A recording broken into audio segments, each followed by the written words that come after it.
Hey, Nice to virtually meet you. virtually meet you. How are you doing today? I'm good. How are you? Good.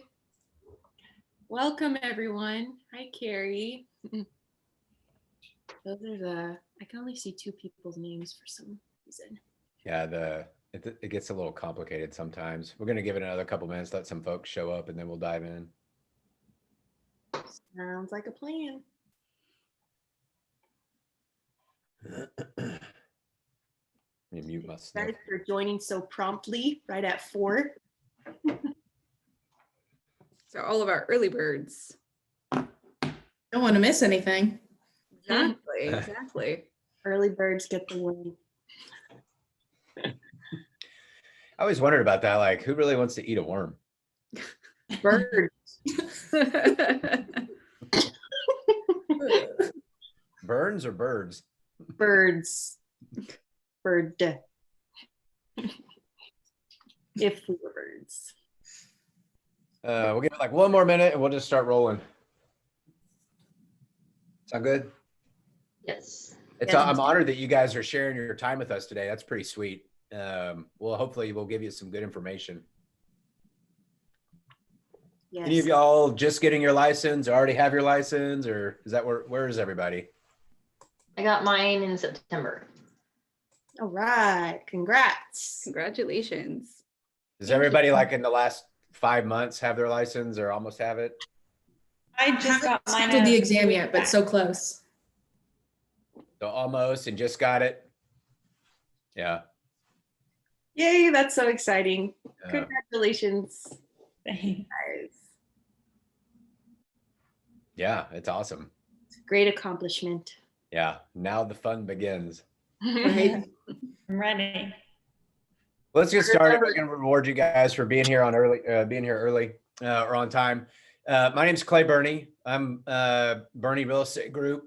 I'm from Austin. Been doing this for a while, and what today we want to just visit a little bit about. I'm sorry, we have like this camera and it's a wide thing, so I'll try and get close to it. But we have today we're going to talk about like kind of the things they don't really teach you in real estate school about how to actually make money, how to get leads, how to get business, which I'm assuming you guys knew that or you wouldn't be here. And I'm a big believer in the relationships and and cultivating the ones that you already have. So we're going to talk a lot about that today. Okay. Just going to tap through some of this. Good. Let me introduce, and so Stephanie and Kayla are here. Leslie is, she's out with some illness.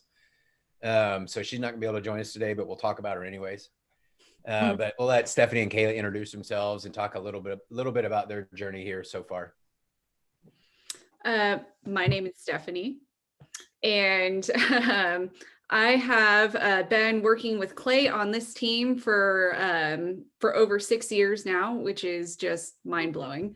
My role on the team is primarily in the administrative office, transaction coordination, customer service, marketing, and insert anything else you need done here sorts of roles.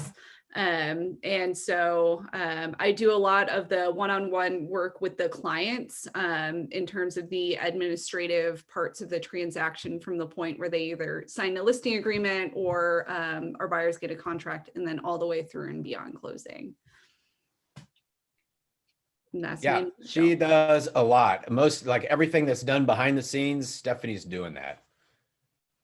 And that was this year will be almost 95 times she's done it for clients. So she's been a little bit busy. Just a little. And I've had help. So there's that too. But at least you don't have to commute anymore. Mm-hmm. That's right. And Kayla's been here for a couple of years. Yes. So hi, everyone. My name is Kayla Pratt. I have been with Burney Real Estate Group for a little over 2 years now. And initially, I started out doing transaction coordination, working hand in hand with Stephanie. And throughout the process, we realized that my people-oriented, super outgoing, friendly personality was coming out quite a bit. So we transitioned more so into a sales type of role / operations / also helping with recruiting. So I've had the honor to speak with a few of you who are on the call today. Yeah. But we're looking forward to chatting with whoever else would like to learn more about the opportunity to join our team, because we'll be growing quite a bit next year. So that's me. Is there anybody on here that's been through a couple of these, who's seen a couple of these career events that we've done so far in the last 2 or 3 months? I don't know. Okay, because I was going to say this is going to be a little bit of a rehash on the first one we did, but we're rehashing it and it's improved because it's the most important one out of all the other stuff that we could teach you. One of the things, I think there's a little chat area. If you have any questions, just feel free to throw them up there. I'm going to speak, or we're going to speak for about 50 minutes, and then we'll do some question and answer. And that's where we have found that that's where a lot of the gold gets kind of uncovered for people, because about like how to get started and what to expect, and like all the questions that you have about this career that you are embarking in. So I want to make sure that we answer those questions. And then that chat place is great, because then you can just write it down and you don't have to try to remember it later on. Also, we are hiring. Kayla just said that on every slide it says we're hiring. And then there's our career website. If you want to schedule a time to speak with Kayla or me, just off the record, or 15, 20 minutes, just about business in general, we're happy to do that too. And this is like, we have no expectations of this. If we're in alignment and we like each other and all that stuff, then we'll talk about what it would look like to work together down the road. But one of the things that we feel really strongly about is that the more we can give back to the community, and we do a lot of that, but the more we can give back to agents when they're getting started, the better agent you're going to be. So then that means you can serve your clients better. We know we're going to have a better transaction with you. And, I got all this like stuff in my head about how to do this from the last 25 years. So I just want to help as many people as possible. And these two, and Leslie, these two, Stephanie and Kayla, like to help out a lot too. So that's just kind of where this originated from. Yeah, we're looking for people, but we're not trying to force the issue. Okay. So I just want to be clear about that. But the goal for today, we're going to teach you, there's a lot, right? So you learn in school, all the things to do to stay out of trouble, right? And then you memorize how many people get appointed to whatever council, and all this stuff that I could never tell you again. But you learned all these things, right? And it's super valuable. It's the way the state does it. There's 12,000 of you right now in the state of Texas, all trying to get your license. And that number just increases. And in the 5-county area of Travis County, Hayes County, Williamson County, Bastrop, and Caldwell, I think there's 15 or 17,000 agents. Okay. And if you look at, there's 33 or 35,000 homes sold, that means so there's two sides, right? There's 4, that's an average of 4 deals per agent in this area, right? That's not that much. So what we see happen, and these are statistics taken from the National Association of Realtors, in the first 2 years, 90% of the people get out. Okay. So, and the reason most of the time is that they don't always know what to do. And so, so that's what we're gonna talk about today, is the simple things you can do that don't cost any money to start making money right away. Start doing some deals, start helping some people out. In the beginning though, when you get started, you've got to kind of figure out what success looks like for you. What do you want out of this? Do you want to be full-time? Do you want to be part-time? Are you doing this just to buy a couple of duplexes? You've got to figure out what success is for you. If you want to do 60 transactions or help 60 families a year, if you want to be part of a big deal, you've got to figure out what that is. And then remember that there's no wrong answer. It's whatever's best for you, whatever's best for your family, the time that you have, the other commitments that you have. That's what's great about real estate, is you can once you figure out what it is that you want, then you can just go get it. Okay? And there's teams and there's opportunities and brokerages all over the place that will facilitate whatever it is that you want to do. And if you don't know where to look, we're happy to talk with you about that. Because there's nothing worse than trying to do something that you don't really want to do, and it's just frustrating all the way for everybody around you. including the people you live with. And that's, again, that's what this is, but you have to define what it is that you want. And then once you figure out what it is that you want, you set a plan, you get after it. Today, we're going to talk about specifically today, there's a group of like people that you can talk to that you already know, right? That's how you're going to generate most of your business. And we're going to talk about how you find them, how you talk to them, how you earn their trust, and how you overwhelm them with an exceptional experience. Because if you decide to go the relationship route versus the transactional route, then you're going to want to focus on the kind of experience and being their real estate, like their concierge real estate services. You want to learn how to offer that to them. Okay. Does all that make sense so far? Here's the deal. I get really excited and I'll start talking really fast. And so sometimes you have to like, hey, slow down, or tell me to slow down or whatever. But I just like I'm outlining what we're going to talk about so that it helps me actually stay organized and focused on what we need to talk about. Sound good? Perfect.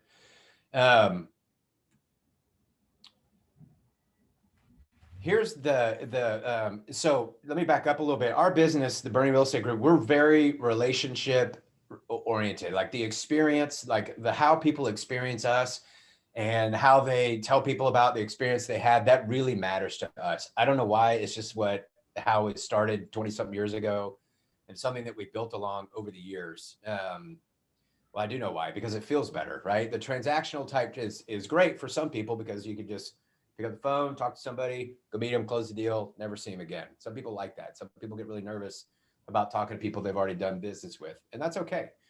But for us, and the way we talk about it and the way we approach our business is we want the relationship that like we value. Our value is on the relationship more than it is on the closing and the commission and all that other stuff. And the reason that one of the reasons, or I guess a side benefit of that, is that we get referrals from people, and referrals are fantastic because you already get a ringing endorsement from a past client or family member or a friend or a vendor or somebody like that. So you don't have to do like the whole presentation and try to like close and do all this other stuff. And they're free. And you're going to learn, if you go through this, like leads are expensive, and a lead doesn't guarantee a closing, right? So you might have to have 30 leads that cost $25 a piece to maybe get somebody who's going to close in 6 months for $220,000, right? So there's like the transactional side is interesting.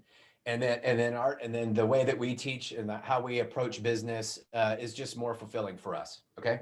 So we're going to talk about that. So you get referrals.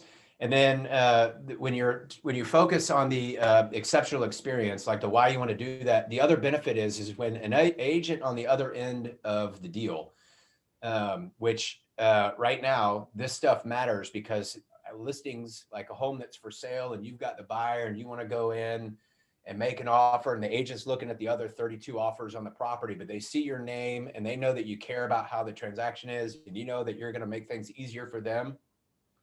Your your offer automatically moves up to the top, okay? Or it starts to like surface up. Obviously, the terms of the contract and the offer matter. But if they know you're a good agent or a great agent or an exceptional agent, right, and you're worried about the experience and you care about that stuff other than just, hey, it's the price, that's going to matter to them, right? Because right now, right now, the price of a piece of property, what people are willing to pay for it, that's not the exceptional thing or the extraordinary, the thing that matters anymore, because they're all the same, right? It's a ton of money. It's a lot of cash. There's no appraisals, whatever. Just give me the house. You've got to make it easy for them. You got to explain why it's going to be easy for them. Everyone wants that easy button, and they want to know that you know how to push that, okay? Does all that make sense?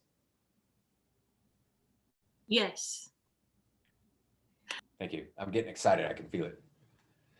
So and I like these little brain exercises. So, and I steal this from Tony Robbins when I go to his things. I'm like, oh, let's go down a journey, right? Let's get into our minds and think about something, and just bear with me on this, but think about a time. And sometimes it's easier if you think about a time that you like, I will never go back to that place because that happened. So think about what happened then, or think about a time and you're like, hey, that was amazing. Like, I can't wait to go back. I'm going to tell my friends, but what's more important about that is like, think about what simple thing that person did that made that extraordinary for you. And I used to have this example, but I've just drawn a blank. Restaurants are popular places. I used to go to bars, them knowing like exactly what you wanted when you walked up, that's always a big deal. But there's everyone has some event in their life where you're like, man, that person recognized me. They understood what I wanted. They knew exactly what I wanted. They asked about this. I haven't seen them in 6 months, some kind of a service that was provided that made you feel like you were the number one person at the moment. Hopefully some of you have experienced that at least once, hopefully 1,000 times. But that's the kind of effect that you have to have on people every day, over and over and over. In your business, your business will skyrocket when you start to treat people like that. And the cool thing that happens when you treat people like that, people treat you like that too. That feels really good, right? Everybody likes to be heard. So I'm going to shut up for a second. Just think about it, just for like a couple of minutes. Just think about a time, maybe make some notes, or of what somebody did that just felt really good. Does anyone have an example that they'd like to share, perhaps? One of an experience, or what made it extraordinary or special or memorable? Anyone? I mean, That's all right. I have one. Whenever I go to there's a local steakhouse, and whenever I sit down, they talk to me like by name. They know exactly what I want to drink. They know exactly what I want to eat without me even having to say anything. And she's just memorized it, the server that always helps me. And I feel like honored and so special that she can remember like exactly what I want, just looking at me without me having to say anything. And it makes me want to go back and like give her a really good tip. And also at Chick-fil-A, everyone's so kind, so kind. They always say my pleasure. And sometimes they even talk to me by name too. Something as simple as saying someone's name out loud too can make a huge impact. So just a couple of examples. Yeah, Chick-fil-A is perfect, right? Especially right now with all the chaos and like the limited options. I mean, it's not perfect, but it's pretty good. My kids think it's perfect. The it's my pleasure part. They always have a great attitude, no matter how many 30,000 cars are lined up. Like it's that experience that people remember. And they're serving you fried chicken, right? I mean, that is not rocket science, but they make that experience like great. We're sitting here talking about it. We never, like, to 50 people we've never even met. We're talking about how great Chick-fil-A is. I mean, 6 months or a year ago, I'm not sure that would have been going on, but it's, and then they end it with, it's my pleasure. You walk away and you have your 7,000 calorie meal and you feel great about it, right? And that's why Chick-fil-A is the go-to. Oh man. Yeah. And even so in my car, we have like a stuffed animal, and that's the name of the person that's ordering, and they just go along with it like all the time, right? So it's just like but it's the simple little things that matter a ton to people. And so like in real estate, a lot of it is just listening to what they're talking about, right? You're going to know people, you're going to ask them questions, you're going to be digging into like their motivation behind doing stuff. And there's like little tricks that you're going to learn along the way about making them feel special. And I'll tell you guys, like what we were just talking about, the making somebody feel heard, relevant for a moment, like it matters like infinite, unless they're billionaires and are used to people doing it for a living, right? All around them all the time. Like it matters like so much. And what even makes it even easier is because so many other agents won't do it. They want to just talk like I'm doing. They just want to talk right through the whole introduction and the whole process, right? So we'll talk about that in a second. Or we'll talk about it right now. So again, we're in part of like this exceptional experience. So we're going to get to, at the end of this, I'm going to give you, this is the stuff that you're here for, right? I'm going to give you what you're going to do, what you're going to say, and then what to do next. All right. So right now we're talking about like, what's the vision? How do you like present yourself? How do you go after it? How do you talk with people? And then like, what is the process that you want them to go through with you so that you're getting referrals from them and they're doing repeat business with you for decades. All right. So if you're really good at this, even if you're just like pretty good at it, people will come back to you 3, 4, or 5 times in their lifetime to buy houses if they stay in Central Texas or wherever you are. And they're going to refer you somebody once every year or every 2 years. And in Texas, that's like 10 grand a pop. We're just doing average numbers. And if someone comes to you 5 times and they give you a referral 10 times in the life of you and them all together, you know, that's like $150,000, $200,000, okay, of income from one person over your life. All right. And all you got to do is treat them with respect, listen to them, and then do what you say you're going to do. Okay. And I'm going to tell you at the end of this, I'm going to show you just like you can have a list of 20 people and that will get you through the next couple of years, and it will expand from there exponentially. Okay. So what you want to do is focus on your whole business. Everything that you do needs to be high-minded, concierge real estate business, right? What are my services? What am I going to do so that when somebody thinks about real estate that I know or that they know, then they only think about me and they call me or they text me or they email me. That's the mindset you need to have every single day when you wake up. What do I need to do to make somebody's life easier for real estate? So I'm top of mind for them. And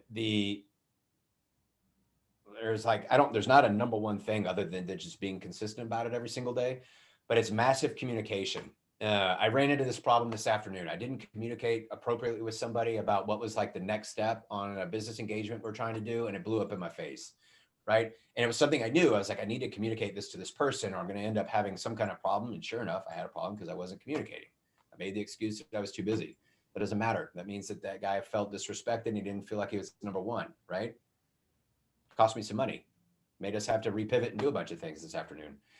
And it still happens after 25 years. I'm still making these mistakes, right? So massive communication is like super important. Like how many of you are in a relationship where communication is super important? Right. Everybody, right? It's nice to be heard, right? Sometimes you're not, I'm a man, so I'm always trying to fix things, but sometimes you just want to be heard, right? And that's like in real estate, it's the same thing. People want to tell you what their dream list is. Everybody can get on the internet and go shopping. They already know what they're going to get, right? But they want you to hear them say, oh, I want a pool for this price range, even though you're like, there's no freaking way you're getting a pool in this price range of this area. You just chill out. You just listen to them and let them talk themselves out of it. There's a lot of tricks to this stuff, but and we'll get to some of them. And then the number 2 thing, and this is probably should be the number 1 thing, is like ask questions, right? You've always got to ask questions. Somebody comes at you with something, some kind of a problem, some kind of issue, some kind of desire, dream, motivation, whatever, you got to ask questions. The best way to dive into like what people want and what they expect is ask them, well, what's important about that to you? How does that make you feel? It's not always the facts, right? It's because square footage and beds and baths and garage size and lot size and school district and all that stuff, takes 2 seconds to fill that form out. But that's not listening, right? That's filling out a form. When you ask somebody how they feel, what's important about that to them, why do you want to do that? Why would you like to do that? That's when people start to get to slow down. They get to think about their emotional part of this process, because home buying is very emotional for 99.9% of the people out there, right? So you slow down and you start to ask that. There's a phrase, I'll get to it later or right now.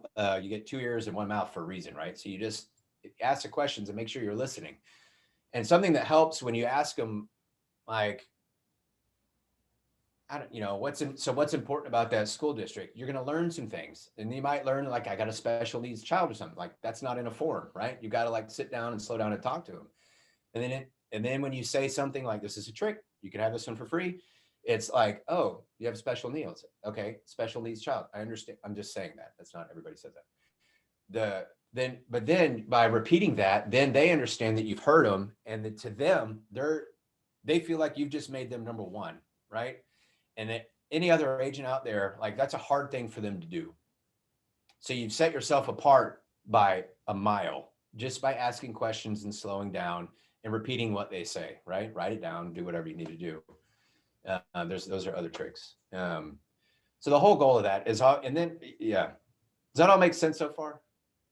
Just asking questions, things like there's like books and coaching. There's like thousands of things, of bits of information you could get about this stuff. People make living just teaching people how to ask questions. Like when you go to the doctor's office, good grief, how many questions do they ask you? But now you kind of understand, like you want to get to the root problem. So you got to peel back the layers. I don't want to work with an agent. I understand, but you are looking for a home, right? So is it, who's guiding you through this process? Have you done it before? It allows you, when you ask the right kind of questions, it allows you to move past those first objections that people automatically throw up when you walk into Nordstrom's. Oh, I'm just looking, that's cool. What are you looking for? Right? Totally, like, it's not offensive, it's not obtrusive or anything like that. It just teaches you and it lets them know that you're there to listen. That all sound good? Is it helpful? Yes. Is it helpful? You guys have anything to add to that? Mm, I know it could be more organized. I think, as Clay was mentioning, like whenever you're getting to know your clients, asking them questions, and just take notes on whenever you're listening to their feedback, things that are important to them or unique. Maybe they mention that, oh, I really need a big backyard because I have a golden doodle named Fluffy. Stickers. So then on your next follow-up call, you'll be like, yeah, we want to make sure that we have that big backyard, and how's Fluffy doing? Like them just hearing the fact that you remembered their dog's name or some other random note that's important to them. Maybe they need a bathroom that has the capabilities for disabilities for their grandpa because their grandpa's going to be moving in with them. Like whatever that note may be, when you bring that top of mind on your next follow-up call, that makes all the difference in the world too, as you're nurturing that client through the process and getting them ready for next steps. Yeah. That's a note, I would say. The little personal details make a huge difference. They do. In fact, Kayla was in town with us doing the Bernie Joy Drive. We had like this, what's your favorite snack and all that. She asked us again after 2 years, what our favorite, she was updating her notes on us. I'm like, Kayla, it's like, I still like Reese's peanut butter cups. Like, what's the deal? And they're like, no, you changed.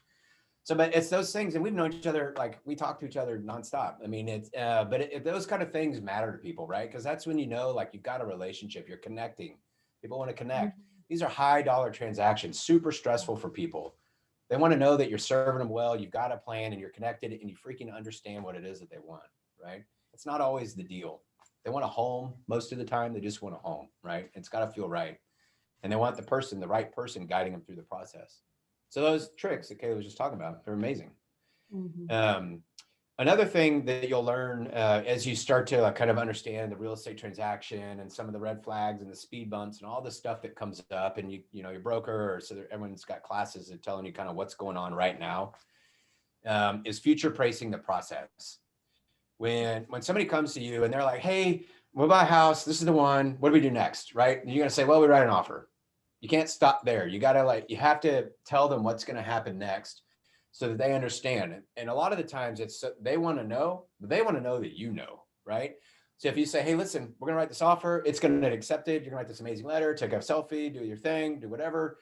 We're going to accept it. And then you're going to write some checks and you're going to tell them what that's about. And then we're going to order the appraisal. We're going to order the inspection. This is what's going to happen in the inspection. It's going to be crazy. By the way, there's a million things that are going to go on. Ask me questions anytime you want, right? And it's okay. I want you to ask me questions. So, but you're future pacing the process. In fact, we've got it even in our system. Once it goes under contract, Stephanie's got in her system, like, this is important to you for this reason, and here's what's happening next. So people always know it does a lot of things for you, makes you, one, professional, two, they know that you know what's going on, and three, like, it kind of cuts back on some of the phone calls that don't need to happen too, right? Because trust me, when you get busy, your phone will ring off the hook. And that's texting and emails and phone calls. So the more you can get ahead of it, the easier stuff is for everybody. Is that good? Any questions on that? That was a lot of information. Stephanie, this is kind of where you like to play. Is there any other, anything else to add to the future pacing that you do? I think the main thing for future pacing, especially once you get into the transaction process, is just keep in mind that you're going to future pace them and tell them what's coming next. You're going to hang up the phone. They're going to forget about it. So recap in your emails so that they have something to look back in. And always, every conversation you have, just repeat the next steps again. Because 9 times out of 10, their lender's asking them for their tax return from 6 years ago and some bank account they forgot they had and all this other stuff. So they've got a lot going on, and it's our job just to listen to them, remind them what they should be doing right now, and then what they should think about and focus on for the future. And it just helps give them some security and comfort in knowing that you've got it and you're watching out for them and you have their best interest at heart. And you'll know, and you'll see, like, when people tell you thanks at the end of it, and they do often, right? When you do a good job, and in the reviews, they're like, hey, I never felt like it was ever out of control. I never felt the chaos, or it always felt like it was together and going on. And all these like little things, that's what leads to that. And when you provide somebody that kind of experience, when they're buying a $450,000 house for their family to live in for 12 years so they can raise their kids or their pigs or whatever, that that matters. Okay. Does anybody, yeah. Any questions on that? No, and I think it just adds ease to the process. Like, this is a very stressful process that they're about to undergo. And so whenever you're future pacing them, it alleviates the concern and the stress. Like, whenever you're letting them know the next step is going to be the home inspection and the types of things that may come up. And you're giving them like, okay, it's probably roughly going to cost this much. That way they don't have that feeling of, oh my gosh, here's $500 that I just now have to pay after just putting down earnest money. Like, it helps ease them through the process, and they know like what's coming next versus being blindsided by these big steps. So. Yeah, that's true. Mm-hmm. I would also say, just in the spirit of what number 4 is there, keep it simple. Keep it simple. Yeah. Amen. It's hard to get complicated explaining what keep it simple means. That also goes back to the more, well, looks like I'm gonna do it anyways. It also goes back to more of the, talking less and listening more. Just keep the answer simple. And when you're handling objections, keep that simple, keep everything simple. Some other things to know about for providing an exceptional experience. And this, there's market knowledge, transactional knowledge, vendor knowledge, and then be professional. It's funny that we have to talk about that. But market, transactional, and vendor, what you're going to do as you go through this, or you join a brokerage or a team, or you do it yourself, is you're going to want to build a list of like who the title companies are, the lenders, the inspectors, the pest people, the fence builders, the tile people, builders, contractors, all these. You're going to put together like a vendor list. It's not going to be small, but they're going to be like your people, right? That you rely on. They're part of your team. They represent you. They do a good job. They stand behind their work. They charge reasonable fees. They're timely, right? All those things matter to people. And it's a little bit difficult right now because everything's a little bit out of control. But having that kind of database just makes you more of that real estate service, like that concierge approach that you get to have, because then they know they can call you for all those things. All right. And you always want to be on the lookout for when you see somebody do something and you're like, hey, that's a really good job. And I like the way you communicated. Give me your information so that I can refer people to you when they come along asking for that. Okay. So you definitely want to be paying attention to what other people are doing that are real estate related. Or you can just go like copy them from somebody else and start to using them, call them, get to know them, understand how they work, and then add them to your list. You're actually going to call them and ask them for business too. We'll get into that in a minute.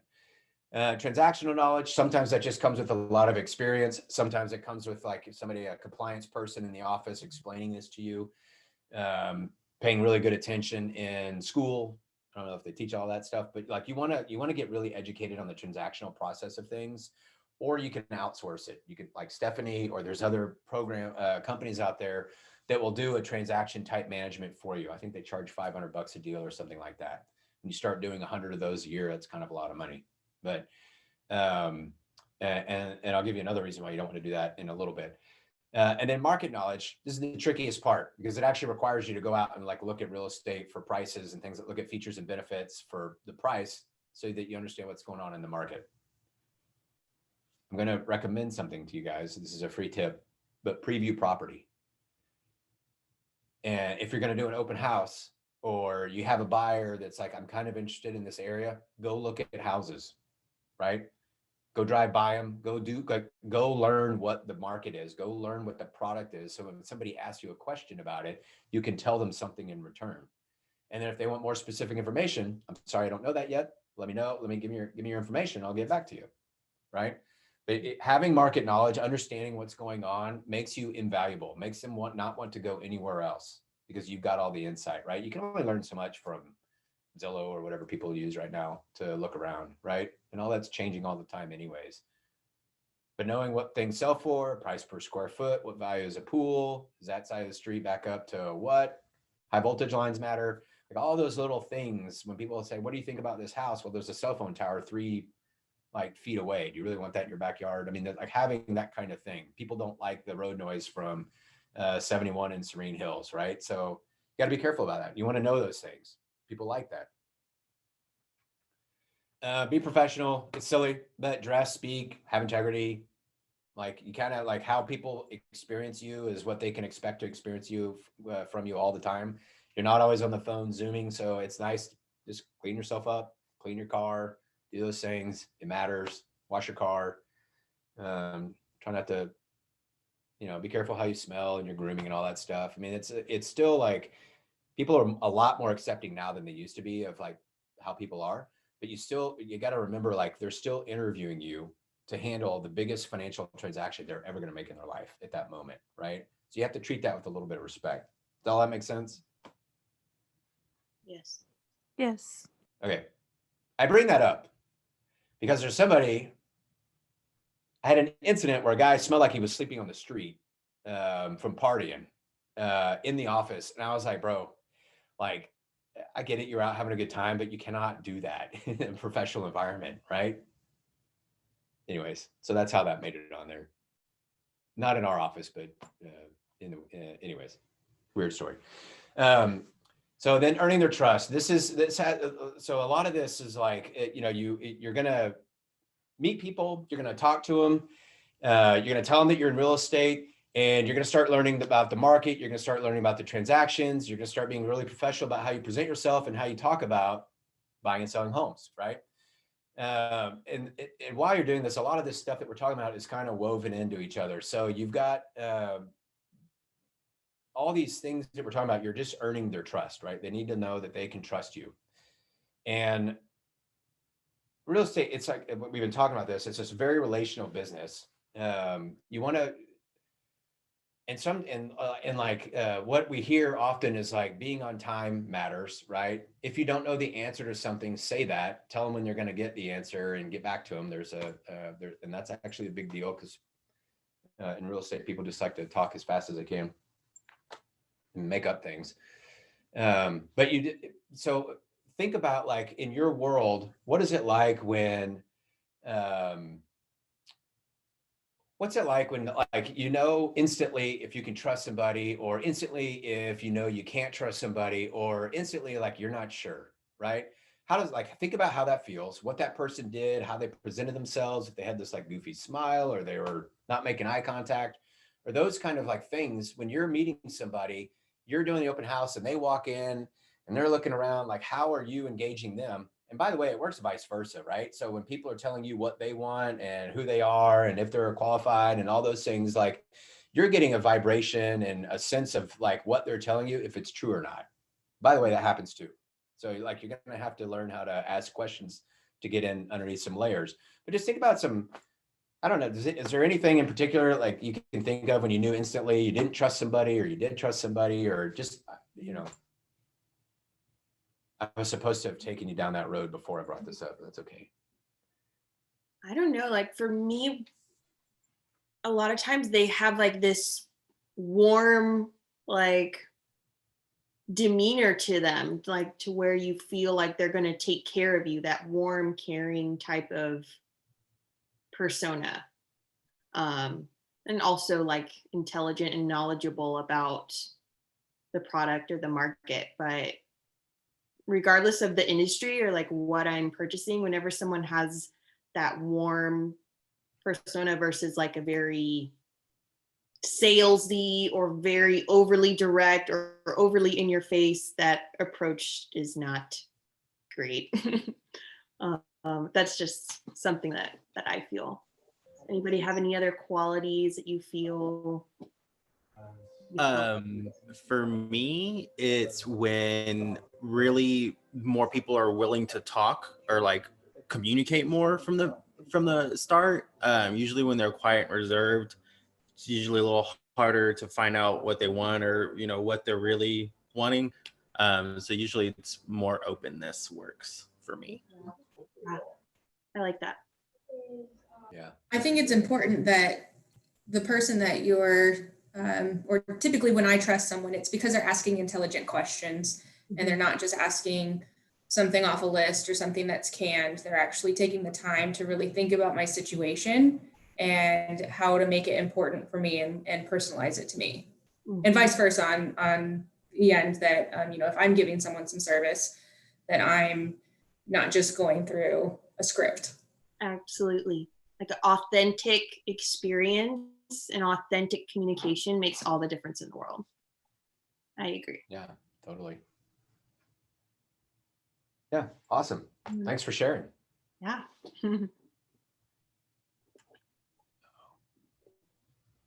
I just think this is a neat factoid in communication, which is like what all this is all about. 7% of meaning comes through like the words that you say, right? 38% of it's through your tone, and then 55% of it's through your body language. So I'm assuming that all of you are having a whole hoot of a time on Zoom right now, right? And it's really difficult to get really expressive and like see your shoulders and your posture and like how you're standing and what you're crossing and all that. It's making communication, I think it's making communication difficult. I don't know what you guys think. But so I'm actually kind of looking forward to like getting out and seeing people again. And then 38% of it is the tone, which is, I think, fascinating. We actually practice our tone with some of the questions and things that we do in our office, just because it's 38% of how your communication is perceived. Did you know if you talk with like pick up your shoes instead of pick up your shoes? There's a difference. People will see pick up your shoes, like in the downstroke, people think you're the authority, right? And you say pick up your shoes, they're like, this guy doesn't know what he's talking about. I mean, you can put that tone on anything, right? But anyways, it's just a neat little, I just think it's fascinating. People actually have so much time that they can dive into what all this stuff means and then share it with us. So again, how to earn their trust. It goes back to the same, like what kind of experience they want. You've got market knowledge, transactional knowledge, vendor knowledge, be professional, be solution-based. What I like about the solution-based, it's not necessarily like, it's tempting in real estate when you're negotiating. We'll just use that because that's the easy one, to like, I'm going to get you the best deal and we're going to pound away and pound away and pound away on these people until you get the right deal, right? I mean, that's where you think you're wearing your cape and you're going in to save the day and do all these things. But when your solution, it doesn't always work out, because it seems like always down the road, you need something from them again, right? Oh, we need to extend closing a couple of days. And they're like, oh, really? So the being solution-based, if you think about the big picture, this is what this means to me. When you think about the big picture, when you're negotiating a deal of where you're trying to get and how you're going to try and get there, and all the like little pitfalls that are going to come up. But if you're even and you're trying to like make it good and win-win for both sides along the way, the whole transaction gets easier in case something weird comes up at the end, right? It's just a much better conversation. So if you think about that, I'm not saying like you got to leave 30 grand on the table or whatever, but how you just kind of pick your battles along the way really matters. That really should be solution or win-win based. But and again, that comes to that concierge service, because people aren't coming to you because they want the best deal. People are coming to you because they want a home, right?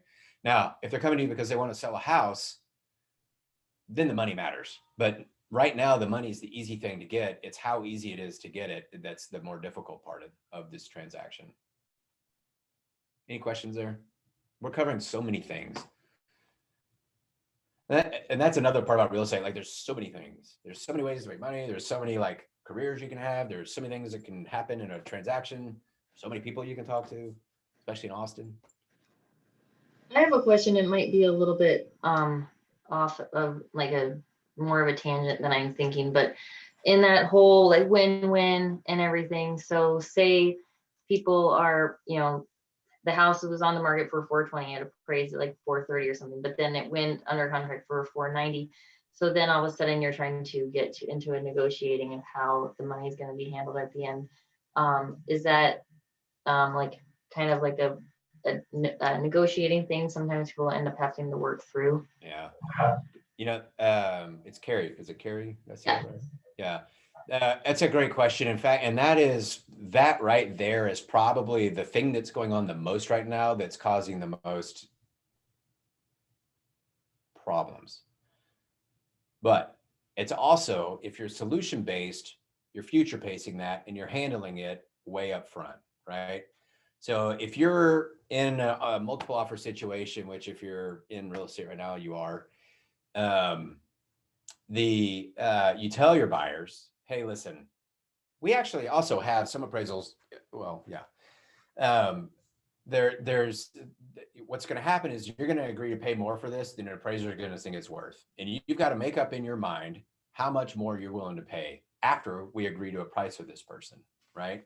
And you can give them your professional opinion based on the comps that you run and all that stuff, how much to be prepared. A good seller with a good listing agent is going to know that too. All right. And so they're going to only take offers where a buyer says, hey, I know it's not going to appraise. I don't care. I'll make up the difference with cash. That's the easy button we're talking about in this. That's more important than like the final price. Nobody, because appraisals don't happen till like the end of the transaction, right? So you get like, you're a week from closing, it's $1.4 million. Everybody's like getting ready, excited. Oh, and then it comes in at $1.3 million. And you're like, oh my God, wow, what are we going to do? Right. So you don't want to get into like that last second bit because everybody's like gone off. So if you handle it up front, the transaction's much easier. Now you can't always do that. Sometimes you just get surprised and you're like, oh God, now what do we do? And then you try to either negotiate it, terminate it, try to get the appraiser to redo their appraisal, which is not fun, right? There's you got to massage that as best you can. And then you just sit down with all the facts. And you say, this is where we're at. A lot of times people will split the difference or some measure of it, or the seller will say, no, I can read the papers. We'll wait 2 more months and we'll sell it to somebody else when the appraisals go up, right? Or the buyer's like, I don't care. I got to have it. I want to move in. You know, there's not like it's not like a one size fits all onto that stuff because it's so much stuff, so many emotions, you know, and people move and then you call them like, hey, your house is appraised. And you're like, well, I'm already in Colorado. What do you want me to do about that? Right. Thank you. Yeah, that's a great question. I mean, that's 90% of what we're all trying to catch up to and figure out and deal with on almost every transaction right now. And then when the market goes south, it'll be a whole nother thing. Like, you know, it's like the market changes so much. So the issue of the day changes constantly. And this is just a thing, you know, if you don't know the answer to something, instead of answering it with like, I'm sure it will be okay, or like making something up that could get you in trouble later down the road, in a lot of different ways. When you make up something, they kind of know that like you're making something up. So you're just eroding the trust that you've been working so hard to build up. But there's just a simple, like a little formula you can do. You tell them you don't know, repeat the question so they understand that you heard what they said and what they asked, and then let them know when you're going to find out. And then make sure you follow through and get back to them when you said you were going to, right? Super simple. I know a lot of you are thinking like, I already know this, but it's always nice to hear.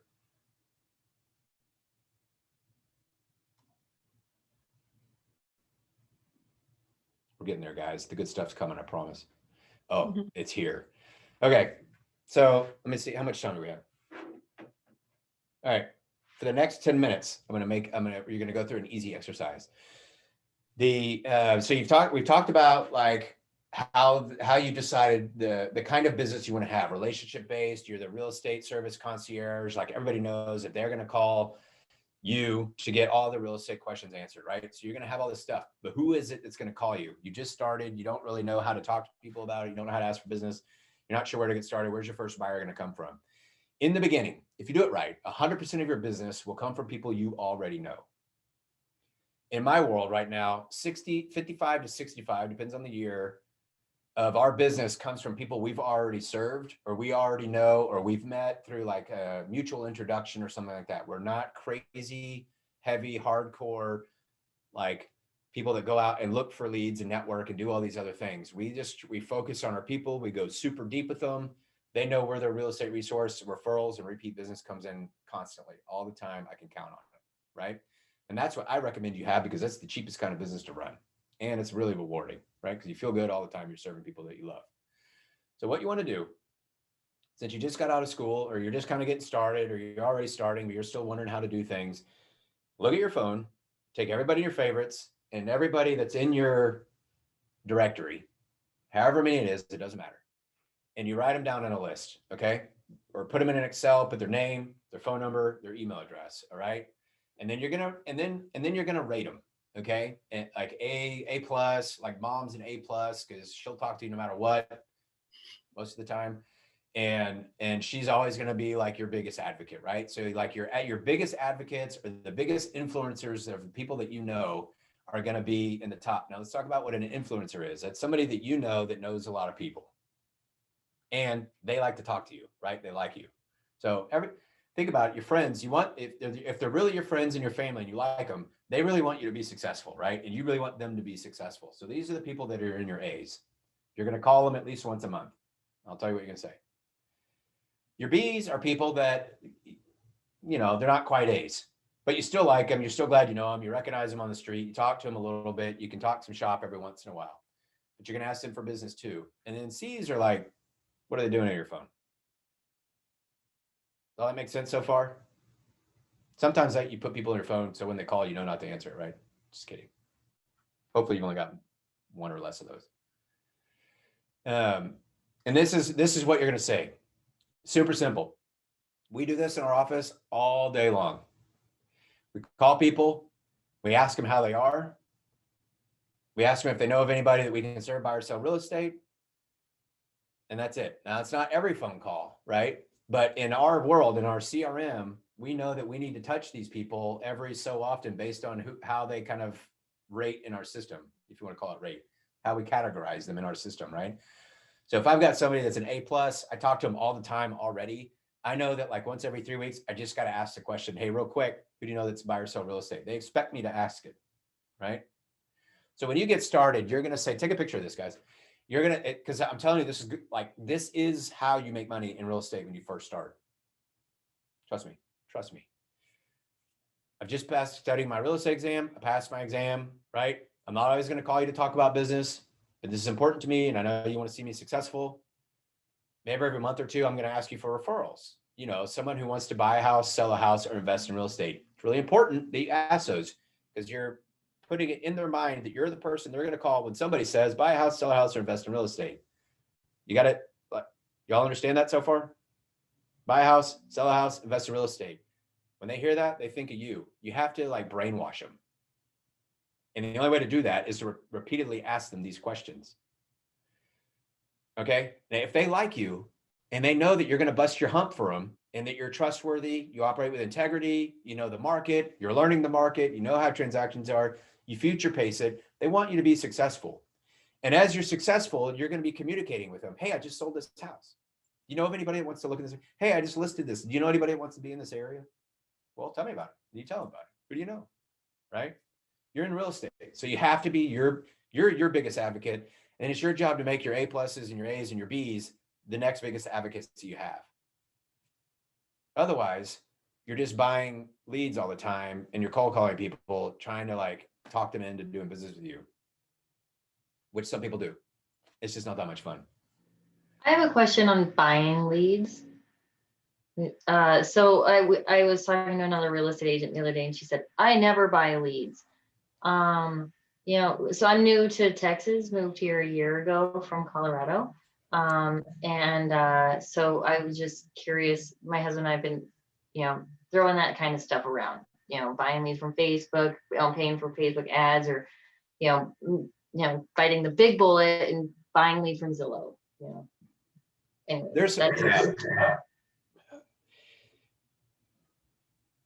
you guys ever buy leads? I mean, like, was I crazy for thinking that when she said, I've never bought leads? And I thought, You've never bought leads? Yeah.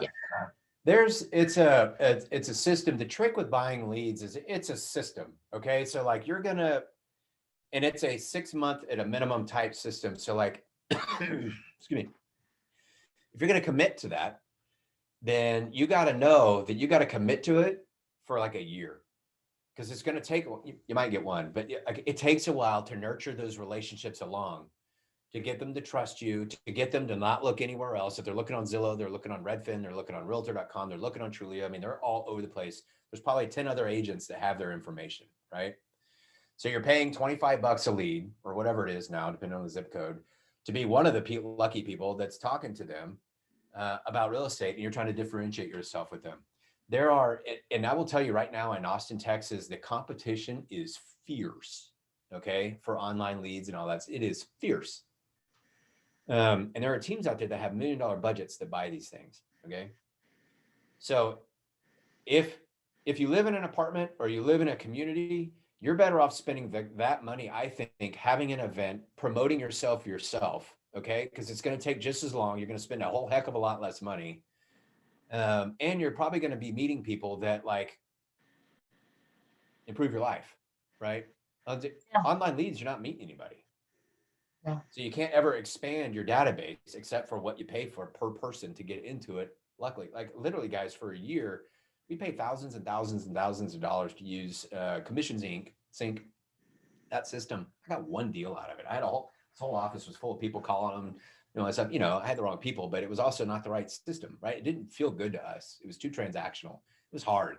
People are mean on the phone too. I mean, like it's hard, right, Kayla? People are mean on the phone sometimes. Yeah. And then my other question on that was because I talked to a girlfriend of mine were both new into real estate, and we at the same time it was like, if I was to do that, would I even be prepared to handle it? Like, what would I do? I feel like that would be a waste of my money because I wouldn't know what to do with it once I got it, like, and then would it just be like pouring money down the drain? How do I handle all those? And it's pouring. In my humble opinion, there's just better things to do. And man, it is not cheap. Because if you spend $300 a month on something, you might get a phone call on Zillow right now, right? In 1 month for $300, you might get 2 phone calls. So you got to spend a lot of money. Like when Zillow calls me, they're like, "Hey, are you ready to spend 10 grand a month to do it?" I'm like, "Hell no, man. Stop calling me. There's no way for that kind of money. We can do a lot of things. We can do a lot of things." And like you literally like this room filled with people on the phone, ISAing, calling people constantly on these leads, checking in, setting them up on these auto things, waiting for the robot to tell them when it's okay to call somebody again because they looked at the same house twice in the last 30 seconds, whatever. I mean, that's the kind of thing that you're committed to. Okay. And cash is like, that's the sacred cow in real estate, right? It's the sacred cow in everything that you're doing. So if you've only got so much cash, the thing to do, 1, 2, and 3, look at your phone. Everybody knows somebody moving to Austin right now. We're like the 12th biggest city in the nation. Our FedEx hub's the 5th busiest one in the nation. Oracle's moving here, Google, like everybody's moving here. Everybody knows that Austin is the place to be, no matter what the demographic is, right? So if your database is in California, we got tons of people moving from California, right? Moving here, wherever you're from. And all it takes is like, you're going to make some calls. I'm in real estate. I just got started. You're going to get an influencer. You're going to hit them right because you're consistently calling, let's just say 3 people a day asking for business, right? It's going to click with somebody and it's going to change your world. I promise you it will happen if you do it consistently. I promise you. I don't know when. Generally a lot faster than hoping that a Zillow thing, like a tape of Zillow leads, actually works out in a year. It's a great question because it's one that even now I'm just like, hey, maybe we should just buy some leads and like expand and do all that stuff. And Stephanie is like, no, it's miserable. Don't do it. It's miserable. Right. And we got the people that can handle it. But the database, your personal, your sphere of influence is what that's called. It actually has a name, sphere of influence. Who you influence and they influence you. That's how you're going to be successful. And if you don't know any good ones, go meet some, right? Go join some groups or whatever. You don't have to really network. You just got to be around people that are like-minded. That's what I would do. And if you're in like, it's a great challenge when you're new to the business and you're like new to the area and you got everything to lose. Like, it's up to you to go figure out like who to talk to so you can get really specific about learning the script. I'm in real estate. Who do you know? You're going to meet somebody when you're asking them that, especially right now, because everybody's thinking about it all the time. They'll be like, oh, well, I know so-and-so. Here, call them. Right? I have a question. Hi, my name is Julie. So when we're making these calls or like we're connecting with people, is there a specific group that we connect with, or is it just like random people that we networking with, or how does that work? Yeah, great. So in the beginning, like your social, like Facebook, Instagram, all the people that you know. So think about like your neighbors, your friends, people. Wear a t-shirt if you want, I don't care, but like the people that are like in your sphere that you talk to once a month or once a week or every three minutes or whatever it is, like those are the people you need to be having that conversation with. And it's not every conversation, right? It's more like, hey, man, like it's great to catch up. I love that. I got my real estate license. Can you believe it? I know I'm going to join Keller Williams, this team or whatever. And by the way, who do you know? Right? I need to talk to somebody. Do you know anybody who's thinking about buying or selling a house? Well, yeah, great. Let me tell my friend. Perfect. I appreciate that. In fact, why don't you just save us some time? Give me their number too. Or like connect us on text. That's the easiest thing to do right now. Right? That's how I just go on those. And then you just like have that, like it's a soft conversation. What are you looking for? What are you trying to accomplish? Oh, cool. Is there any kind of information I can send you right now that you'd find helpful? Oh, cool. Perfect. Yeah. You want to talk to a lender? Love that. Oh, you got pre-qualified by creditkarma.com. Awesome. Want to talk to a real lender so you can learn about what's really going on? Right. So there's like you just, but you have to, like, I'm telling you guys, talk to the people that are around you. Even if they're like I was at like, I spent a lot of time at the bars in my 20s, right? And so a lot of my leads came from bars or whatever. I mean, like wherever it is that you spend your time, bring it up. Thank you. Yeah. Hopefully that was helpful. Yeah. So in the beginning, if you do it right, and you got to remember, like there's a lot of competition. Even for us, we know that around 50% of the people that we've served in the past, they're thinking about maybe talking to somebody else. So we know that means because we're not doing a good enough job of staying in front of them, we know that we've got to continue to talk to them. In the beginning, most of your leads, I'll get to the second thing you can do if this makes you really squeamish. All right. But in the beginning, the people that you talk to the most,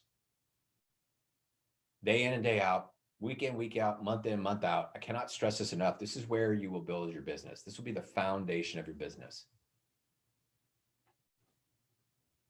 Do you want me to say it again or you guys got it?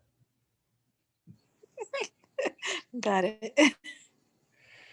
And then you're going to start doing like, okay, now I've got a person named Stephanie helping me do a bunch of things. So now I can go step, because I know she's handling transactions and asking for referrals at all the right times, because there's that a system too. I know that I can go do something new. And then you're going to go do like open houses, or you're going to go hustle some builders, or you're going to go do some other things to add to your business.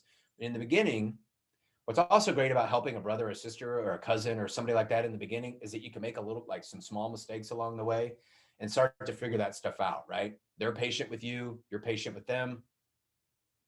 You practice it a little bit and then you get better at it and you learn from your mistakes. Even still, we make mistakes, like you just learn from that stuff.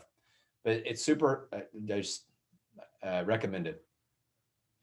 Well, I mean, I built my business on it. So yeah, you got to do with your sphere of influence. And then like the referrals and repeat, you get it so systematized over the years, and we'll give you, if you come back, we'll give you some more tips and tricks on that. That it gives you more time to go do some other things to build up your business even more. Does that make sense? Okay. All right. Here's some of the other ways to do it. The next best thing to do are open houses, because you're meeting buyers and sellers at the place where business happens, right? I know everybody likes to say nosy neighbors and all that stuff. 90% of people out there in open houses are looking to buy or sell houses. Sellers too. They're interviewing agents when they walk in if they're thinking about selling something. That's where part of that whole dress the right way, speak, know what you're talking about, don't lie, things like that. That's where all that matters.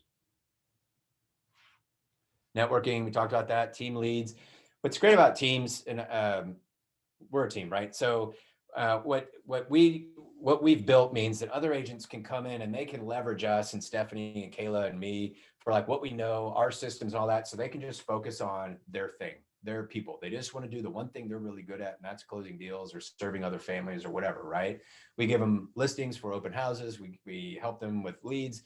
We get referrals that come in. We know we can count on them to handle it. What's great about teams is that you just slide right in. If it's a good fit, you slide right in and you're automatically like generating cash. Okay. And you're learning a whole ton along the ways. So if you're thinking about interviewing like a team approach, which is how I started back in 97 on a team, 1997. I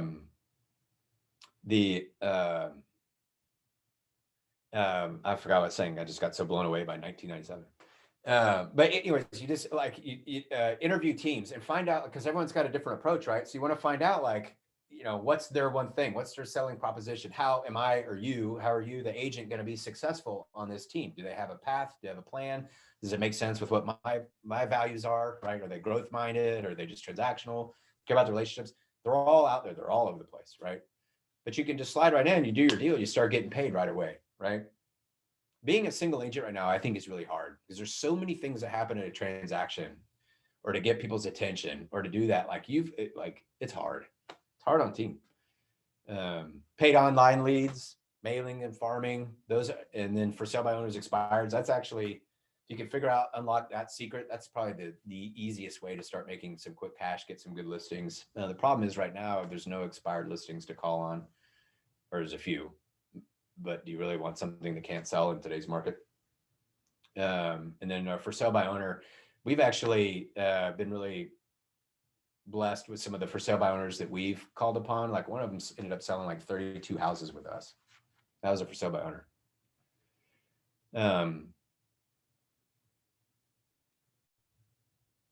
But so if I were you guys and I were new, I would figure out who my database is. It could be 10 people. It could be 100 people. I would make it a point to talk to 3 people a day for 5 days a week, 3 people a day, 5 days a week. You'll start to grow your business and you'll start to build up some confidence too. Confidence is everything in real estate.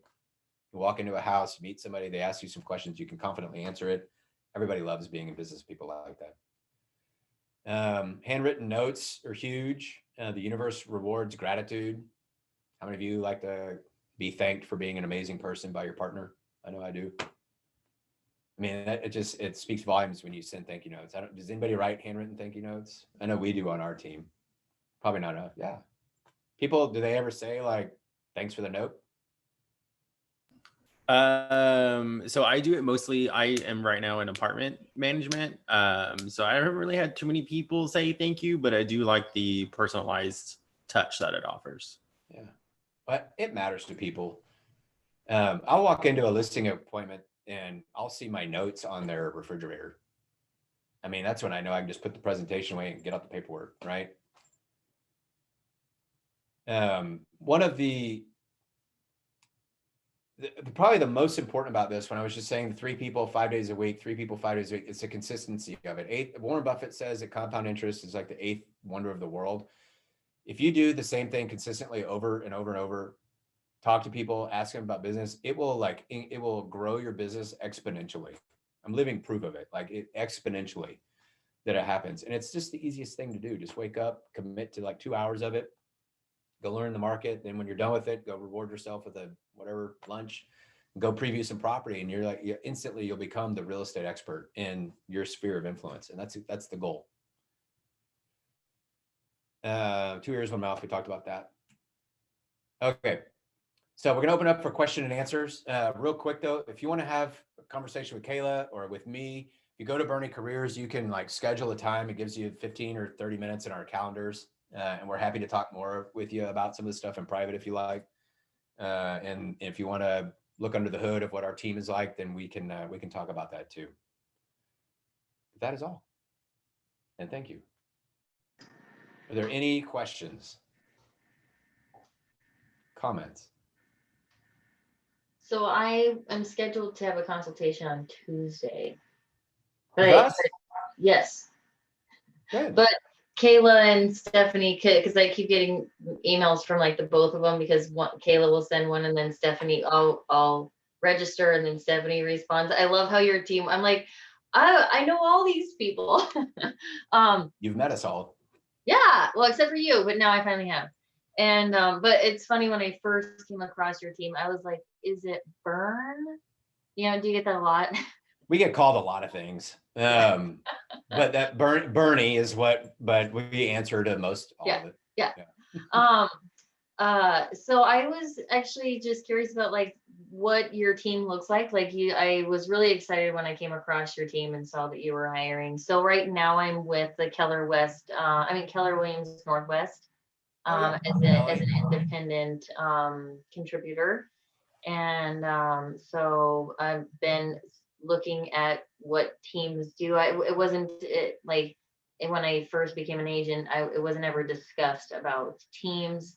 Yeah. And and so my friend and I, we both are like, maybe teams are where it is at, because we both feel like, literally drinking from a fire hose, trying to learn everything we can and do everything. And it's a lot to learn and feel like you need to master. Yeah. So I'm curious about what your guys' team structure is like, what that means to be a part of a team, what kind of positions you're hiring for. Yeah, those are great questions. And that we can talk about that now and people can listen in. So we're buyer agents or what we're mostly, but it's mostly just agents, right? So we've got, what we offer is that like the transactional side of things at a high level is handled, where we know what we're talking about. We educate agents on what the process is like, what the pitfalls are, who to talk to, all that stuff. And we even get into and Leslie, she's sick, but she would be a great person to talk with about this also. But it's like how to we train you on the basics to get started, and then what's next, and then how to follow up and learn the markets and all the things that you just kind of sequentially do to be an amazing person. What's great about a team is it allows you to learn these things and then figure out where it is that you're going to specialize, so that when you wake up every morning, you're just doing the thing that you love to do all the time. And the team handles all the other stuff. Right. And so what a team for us is, we're looking for people that like to close deals, because we got more leads and things than we can really handle. I mean, to be honest with you. So we're just kind of picking and choosing. So how to nurture relationships, how to do soft closes. So we're not a close person. We're what's best for you is best for us. We're going to give you our advice. So we treat our clients the same as we treat the agents and the people on the team. Okay. Because it's this journey is it's a journey. Ask Kayla. She's done 30,000 different jobs in the thing. And Stephanie does 30,000 different things every single day anyways, right? I just get to come up with these ideas and they do all that stuff. They, and Leslie's out working with buyers and I'm going on listing appointments. So that's just how it works. And everyone's a little bit differently. I mean, there's you learn how to do stuff on the phone. You learn how to do open houses. You learn how to approach people and just talk to people. But most of the time, you guys, I mean, people like you, right? So you know how to present yourself to somebody when you want them to like you, or you're trying to influence something in their life, right? So there's just little millimeter things that we teach that kind of help shorten the lifespan. Cool. Shorten the lifespan is not the right thing to say, but just kind of shorten the process a little bit. And that's otherwise, as a single agent, you just asked me about Zillow leads, good grief, don't do that. Yeah. You'll spend a whole bunch of money and you'll never get it back. Right. I know high performing teams they're killing Zillow or whatever, or Realtor.com, all those guys. So is it this Tuesday or the next Tuesday? This coming Tuesday. Okay, cool. Yeah. And so on another note, I've done I've done a couple of open houses, but it was really just when I was first starting, there was an agent looking, in her house is in a very gentrified neighborhood and overpriced, and the house has been on the market for 100 days. So I did a couple of open houses for her, and that was really, I loved it. I got a couple of good leads from that, but really it was trickling event versus a house down the street went on the market and 20 people standing out front, and then it went under contract in 2 days, right? Yeah. And the open house is not about the house. The open house is about the person that you're going to get. So our goal in an open house is get one good lead. Just one. You're going to do 3 hours of the open house. You're going to do all the prep work, all the marketing, and all the stuff that goes on. You just need one person. Well, and then it's when they ghost you, you get their contact information. And so I had like 3 solid, and I was like, great. As long as I got 3 good leads, from the 2 weekends of doing the open house, but then ghosted. And then I've been really diligently working a listing. There's a guy down the street, but I could really use some help with somebody discussing like how to keep nurturing this guy and getting him to, like, I've even, as listening to you tonight, was like, maybe say if I found an actual buyer and said, look, I've got a buyer who's willing to, and then we don't even have to go through the whole process of actually listing your house, but I've been trying to work him for like the last 3 months. From day one when I got my license, it was like a guy down the street, and he was like, well, I want to wait for the election, and now I want to wait to see what ends up happening. And yeah, but anyway, so like I would like to do both. I mean, but I do think there's a way more opportunity with buyers than there is sellers. But what I've heard is, when you can get a listing, that those are cake compared to everything you have to do for buyers. Yeah, well, I mean, there's a lot of give and take on that, but the thing is, like, you can't accelerate somebody's like process, but what you can do, that's not 100% true, but like the first 90% of that journey, it's not up to you. It's up to you just to be top of mind until it's go time, right? Yes. And so, it's an education process. So when you're talking to buyers and they ghost you, that's because something's going on, right? So, but you got to keep sending the text. Kayla, how many times have you followed up with Christian Cruz? A lot. Yeah. And you just keep following up. I did an open house in Lakeway. I don't know what year it was, but 7 years later, they bought something from me. Right. So you just accumulate. So you go do another open house, you get more people, you put them in your database. The whole goal is like to go meet people and talk to them, and you follow up with them. Right. So when you get on a team, like they have those people that need to be nurtured. So you learn how to do that at a high level. Right. And then you're out there, you're getting some and you're bringing them, and everybody's nurturing them because they got community events and they got these things and they got their handwritten notes that go out, and they're just getting bombarded by you or by Bernie Real Estate Group or whatever it is. Right. So they're always thinking about you. And when they're ready, or they're getting close to ready, they're going to know to call you, or you're going to call them at like, it's amazing. You called me at like just the right time. God, it's weird how that happens. I don't know. It's totally lucky, right? But you're always thinking about them. And if I could add something to that, Carrie, it's about not always just asking, hey, are you ready to sell yet? Are you ready to sell yet? But just kind of back to that personalized touch that we talked about earlier. Just sending them. I definitely nurture him for sure. I don't just say, but he'll say, okay, I'm ready in 2 weeks. And then I'm like, all of a sudden in contact with him. And he's like, just still waiting, just not sure yet. It's okay. It can be frustrating in the waiting period, for sure. On him. Yeah, it's frustrating, and it's okay. I mean, that's just like, that's part of the deal. And you got like, how long does that phone call take? Like 30 seconds, and you got 24 and a half. Well, he prefers like only text, but he refused to even give me his email. So my only communication with him ever is text, when it's like, I really would like to give him some more information, but I always have to think of it in reverse. And I try to, because I'm a talker, and I've had to really learn on how to ask more questions. And so I try to think of how I can help him, like what I need, instead of not me wanting to give him information, but what he needs, what he would want from me. It's like a whole reverse thing for myself. During that time too, he could also be, because you're staying in touch with him, if he has someone that he knows that maybe is looking to buy or sell, he could be thinking of you. I need to ask him for that. You're right. Because like, that's one thing, hey, while we're going through this, and that's just another way to communicate. Yeah. And sometimes you have to nurture your clients for months, and it's just something that you have to get comfortable with. Yeah. I could nurture someone for 6 months to a year before they're ready to move forward. And the calls are more so checking in on them from a place of caring, like how they're doing. And when they're ready, they'll let you know. But it's a lot of building trust and building that relationship, especially early on. just part of it. My computer's dying. My screen just totally changed. Okay. Yeah, sorry guys, my computer's dying, so I don't know why it's plugged in. Okay, I have a y'all been question. amazing. I really like the dialogue because I mean this is like the teeth of it. Is anybody here already talking to their database? Or like, when I say database, like the people in your phone, right? Yes.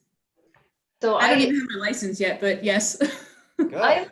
I learned a good saying from someone. It was to make it a care call because Especially you know most of my people are in Colorado or California and other places. So and people who I haven't talked to in a long time. So I just started like reaching out to people, talking to them, and just saying, "Hey, by the way, I'm in real estate and I'm in Austin. So if you or anyone anyone coming to Austin, I'd be happy to show them around." You know, so I've been trying to make it more geared towards just like a care call. Exactly. That's nurturing. And they appreciate that so much. And also that's another point about like joining a team. You just virtually did a script with us right now. Like what you're saying on the phone, we do script practice together as a team to make those conversations be a little more natural, whether it's a conversation with the seller or a buyer or your sphere of influence. That's another thing that teams typically do with each other, at least we do, is script practicing. And you have that support system of encouragement and someone to go to for questions and to tap into Clay's over 20 years of real estate experience advice whenever a conflict comes up. So that's another component of being on a team, is like you have those go-to people who are like-minded and all want to see each other succeed and encourage and work towards a common goal. Thank you. Okay. I have a question. What is your take on focusing on leases as a stepping stone to build your sphere of influence and kind of your contacts? Can y'all hear me okay? My camera shut off. Yeah. Okay, so as long as like you're, so leases are great because it's cash, right? I mean, sometimes you just need the cash. But sometimes those guys turn into buyers. But that like you're going to have time, right? When you just get started, you don't have 3,000 people in your database to go talk to and like do your things, right? So you're going to have time. As long as you commit to doing the things you need to do to grow your business every single day, you can do whatever you want with the rest of it. But you have to be lead generating. You have to be following up with people. You have to be practicing to get better, right? You have to be setting appointments. You have to be closing appointments. In the beginning, that doesn't take 8 hours or 9 hours or 10 hours a day. It just takes a couple, right? So you got more time to go learn the market, go do leases, because you can learn the market when you're out doing leases. But don't make it your thing, because that is a great way to burn out. That is fast business, right? Especially right now. But you have to make if this is what you want, right? You want a fulfilling, successful, you're making a few $100,000 a year kind of a career, then you've got to make sure you're focusing on like nurturing your database. It's your garden, man. It just sprouts and gives you food all the time as long as you take care of it. It's amazing. I come from a retail jewelry background, so I totally understand the importance of keeping in touch with your clients and kind of building that book of business. That's your bread and butter. Yeah. And I'll tell you, that bread and butter, when things go south, and they do, like that's what saves your bacon. The rest of it's just gravy. But you've got, because you're taking care of them, Brianna, like, is it Brianna or Brianna? Brianna. I mean, you probably know this. It's like I forgot where I was going with that, but like, it's just so natural, and you're just sharpening your skills constantly because you're always thinking of ways to improve their life also at the same time, like calling them care calls, right? When Hurricane Harvey hit Houston, I mean, that became we realized that was really important. Yeah, even in the pandemic, just checking in with people and saying, "Hey, how are you doing?" In fact, that's everything. This is a crazy time. Yeah, Exactly. We had a question come in on the chat box. What do you do when you don't really know very many people?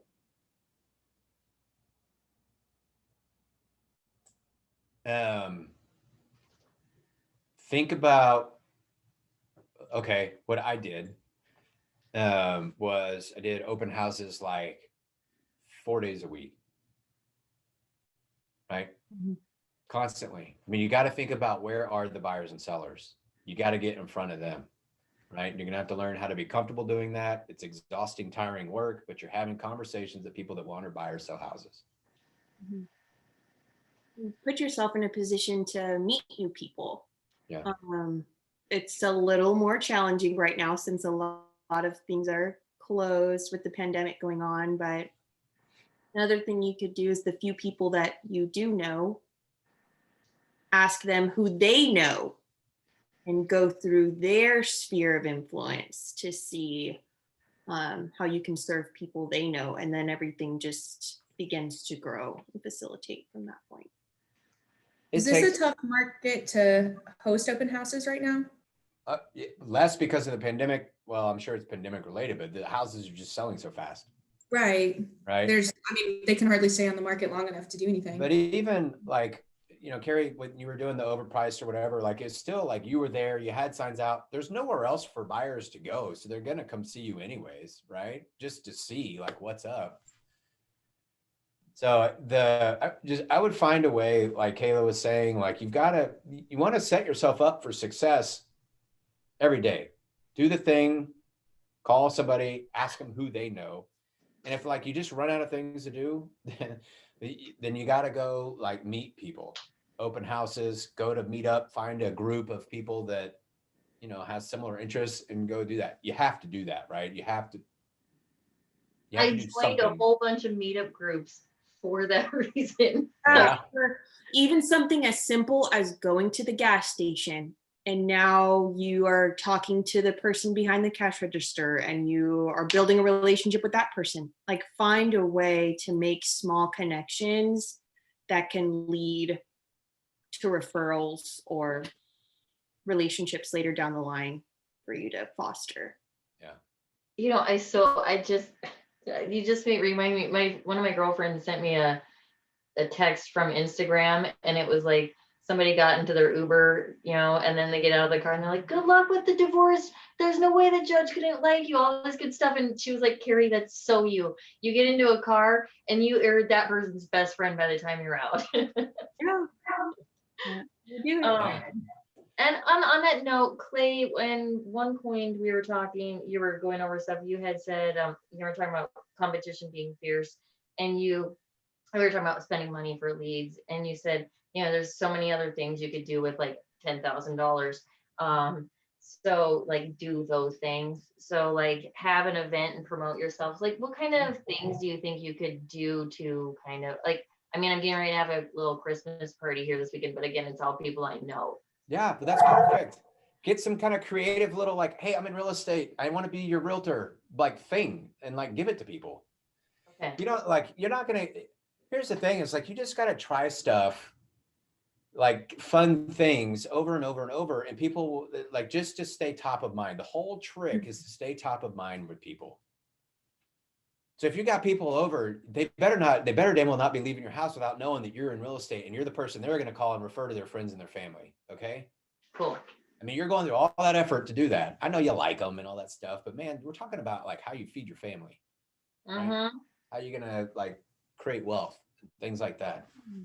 You can impact a lot of people when you have money and it comes from a good place, right? So everything you do once you get into this should be intentional. It doesn't have to be in your face, but it should be intentional, right? And even if it's like a thank you note, I just want to write a bunch of thank you notes, remind people, hey, I'm in real estate. Boom. Thanks for everything that you've done for me my whole entire life. I love your King Ranch chicken, Mom. Thank you. By the way, who do you know? Absolutely. I so appreciate that. Yeah, everything you do. Yeah. Just adding that back, on there, like, hey, by the way, because, it's Fantastic. Well, and that's such an easy conversation that, oh, like when you're walking away from lunch, oh, by the way, do you know anybody? Buy or sell real estate? You can practice it. It starts to sound really natural. And people know you as the, oh, by the way person. During Thanksgiving, when I had, I was around my family, everybody's around the Thanksgiving table. I literally went around and passed out my business card to all my family.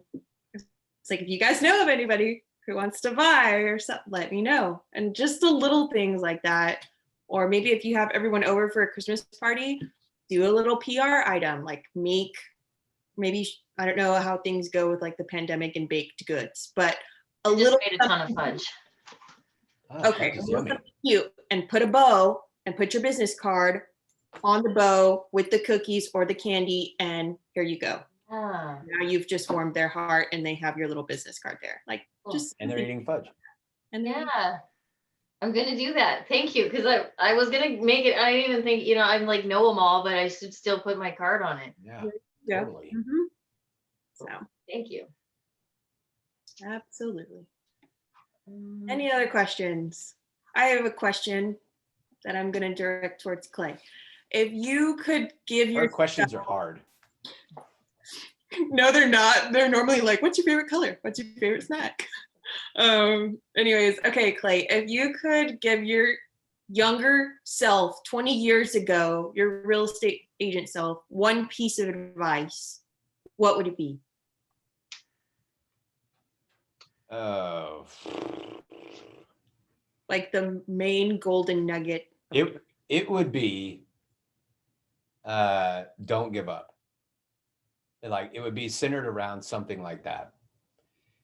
And it's because, y'all, it's competitive, it's heartbreaking, heart-wrenching. You want to buy into all the crap that's going on in the market. And this is like when things go south, right?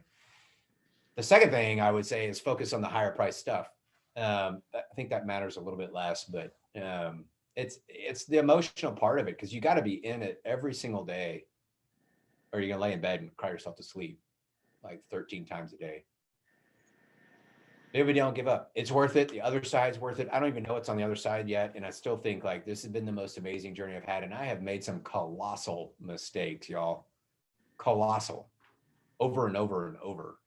But you just got to get up and go do it again. And it's that compound interest of just doing it every day. I mean, these guys know I don't do it every day. It's hard, but they make me get back into it. Right. But that would be it. Just do it every day. Think about what can you do a little bit every single day. And it adds up. It's amazing how much it adds up. Well, okay, so I have another question, and it's like business, like team related. Uh-oh.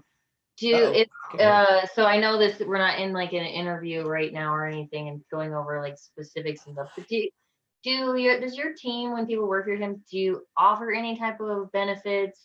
Is that do you guys have something like that? And I'm just gonna tell you the whole thing first and then you can answer. But because the whole don't give up, I really wasn't even gonna, but I've already been considering going back. So I've been a personal trainer for like 15 years. I love being a personal trainer. I like, my passion is when, helping people and changing their lives. So going into real estate seemed really like a good fit for me because I'm helping people in a different way and I love it. But I also used to be in operations and, so I could go back into operations, and I'm wanting to give my husband the opportunity to retire. And so we're looking at, like, right now it's, You guys look like you're 20 years old. we have a little bit of an age gap.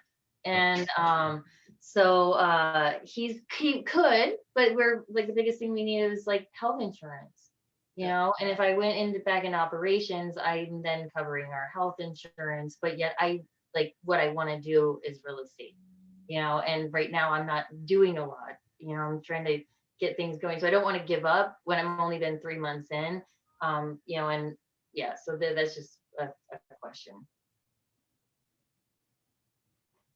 So are there, I know I've seen some teams, and I don't know if it was your team, but some like do have benefits, and that's again, if like things, but do you guys have the benefits? Is that a thing with teams? I don't know that that's a popular thing with teams. here's the Not the deal. end of the world, because I mean, what I have seen, like people can go buy health insurance for like $200 or $500 a month. That's just a big thing for us. Yeah. There's you're getting into a you eat what you kill world. And you made that commitment to you and your friends and your family when you decided to go get your real estate license and to go for it. I mean, it's you against everything else. And so you surround yourself with a team that's going to support you the most. It doesn't have to be like a real estate team, just like your team, your top 5 people that's going to like propel you to be the best that you can be and go make a ton of money so you can pay insurance and not worry about that. But that's because the benefits, I mean, it comes up every once in a while, but you're not going to find a real estate team and be on the sales side and be in a small team and get benefits. Cool. You might get bonuses, I mean, you might get some fun stuff out of it, but that's up to you. Cool. That's just Those are like hard. something coming from like a larger corporation or organization, that's common. You're going to get a full benefits package, but working for a small business, most real estate teams and real estate groups are small business owners. Like they don't have the capacity to provide that for each employee typically. Cool. Maybe some out there, but unless it's a larger real estate organization or corporation, there are really large teams. The smaller ones, benefits are slim.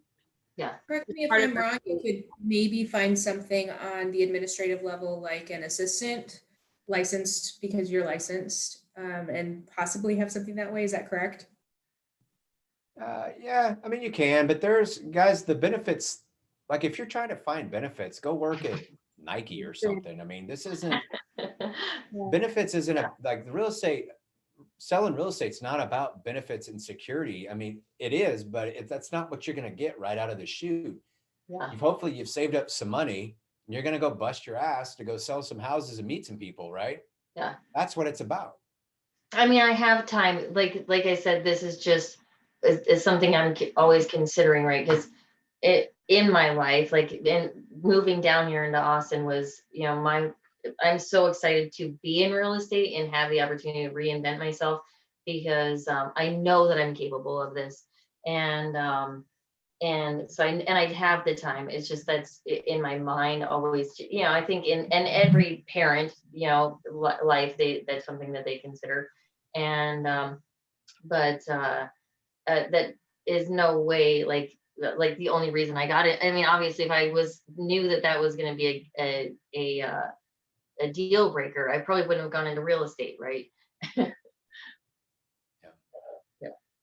And I do have to say, I've really appreciated all of your guys' communication tonight because it's been really, really nice to go over some of these things about being in real estate, the whole conversation. I got into this and I went through Bold and I went through Ignite and, but it's over and all my meetings are over and just having some kind of communication back with more people talking about real estate and all of this stuff just feels really good to, like get me excited every day, just being around more people who are, when you're an independent contributor, you're not having a team of people bouncing these things off, discussing it every day.